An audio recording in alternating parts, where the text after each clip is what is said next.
নাহিদ ইসলামরা এখন বলছে যে রাজনীতি করতে হলে 24-এর চেতনাকে ধারণ করে করতে হবে, 71 পন্থী কিংবা 71 বিরোধী কেউ থাকবে না।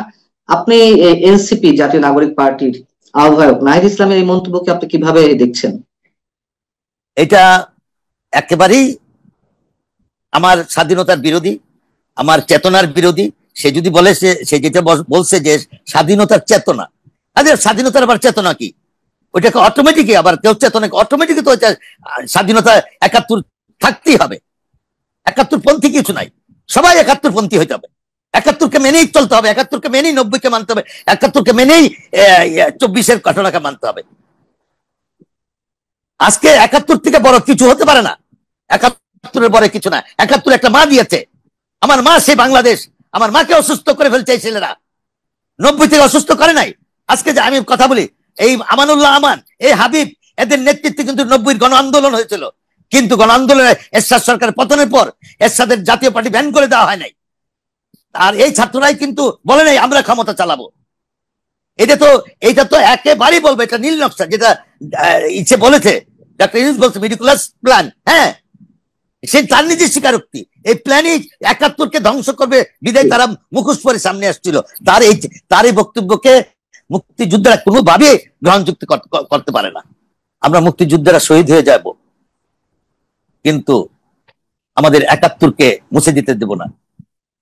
হয় ইউনূস সরকার এই নাহিদদেরকে বলতে হবে দুটো জিনিস, 71কে মানতে হবে সরাসরি ভাবে, আর না হলে বলতে হবে 71 পাকিস্তান ভাঙার কারণে এই মুক্তিযোদ্ধাদেরকে ফাঁসি দেওয়া হলো, আমরা অ্যাকসেপ্ট করে নেব। দুটার একটা তাদেরকে বলতে হবে। 15 আগস্ট নিয়ে সাম্প্রতিক সময় অনেক কিছু হচ্ছে।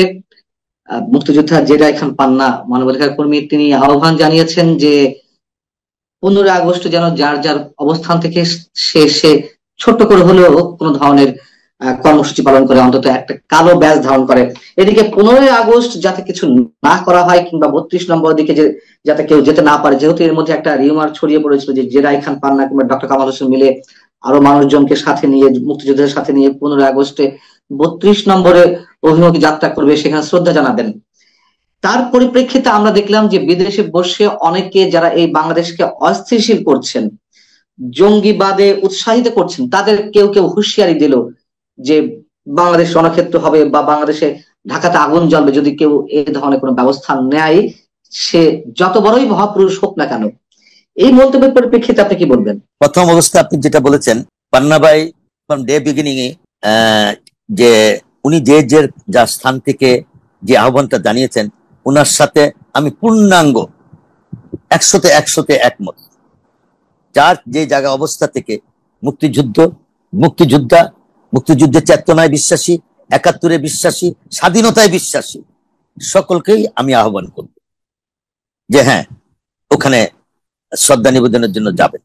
এবং পাশাপাশি আপনি যে কথাটি বললেন যে বিদেশে বসে যারা করছেন, আমি সরাসরি নাম নিয়ে বলি, Pinaki Bhattacharya, Ilias Hussain from USA, Kanak Sarwar USA. আমি ইউএসএ তে থাকি, আমি নিউ ইয়র্কে থাকি, আমি স্পষ্ট ভাষায় বলে আমার পরিচয় আছে। তারা যা বলে তাদেরকে একবার আহ্বান করছি, বাবা বাপের বেটা হলে এটা দেশে এসে বলো না, বাইরে বসে ষড়যন্ত্র করো কেন? তারা কার পারপাস সার্ভ করতেছে? একদিকে ভারত বিরোধী কথা, আর ভারতের টাকা খায়া এসব উসলাইতেছে। পিনাকি ভট্টাচার্য তো রর পয়সা খায়া কাজ করতেছে সরাসরি।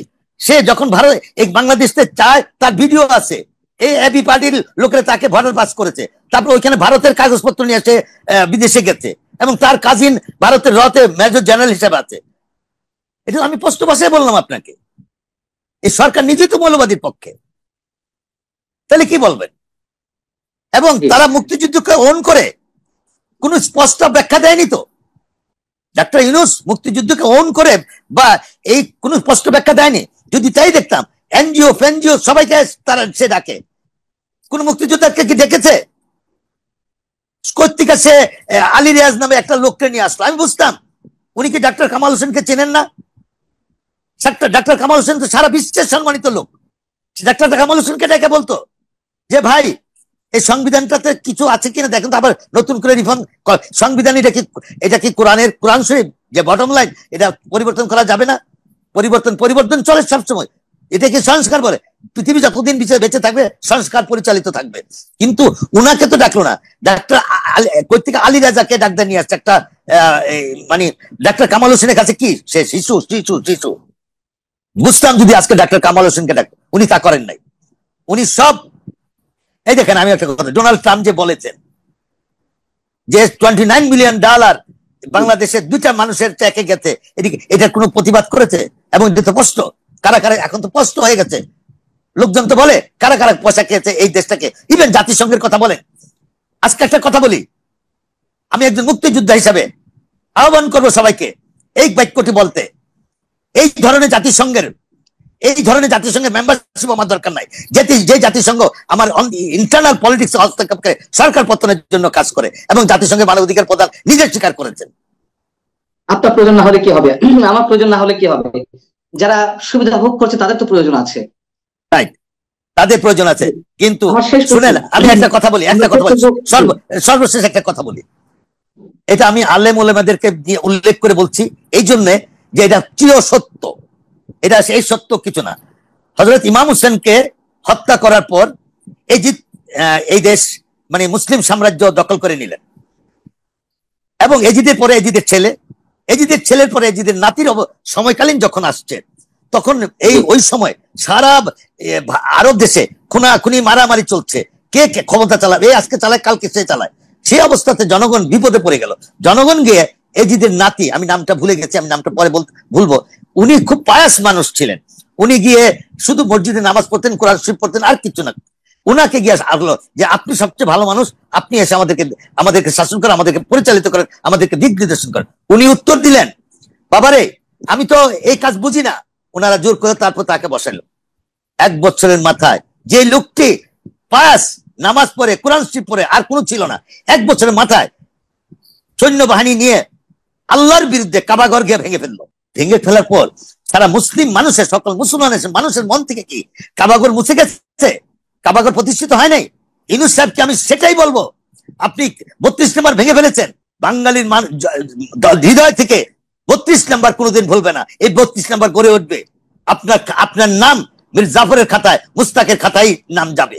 এই কথাটাই বললাম, পারে নাই কিন্তু বাঙালি, এবং সত্য জিনিস কোনোদিন দাবিয়ে রাখতে পারে নাই। অনেক অনেক ধন্যবাদ আপনাকে, আপনার প্রতি আবারও সশ্রদ্ধ সালাম। আপনারা যারা জীবিত আছেন মুক্তিযোদ্ধা হিসেবে, তাদের প্রতি আমাদের আকাঙ্ক্ষা শ্রদ্ধা। ভালো থাকুন সবাই, আল্লাহ হাফেজ।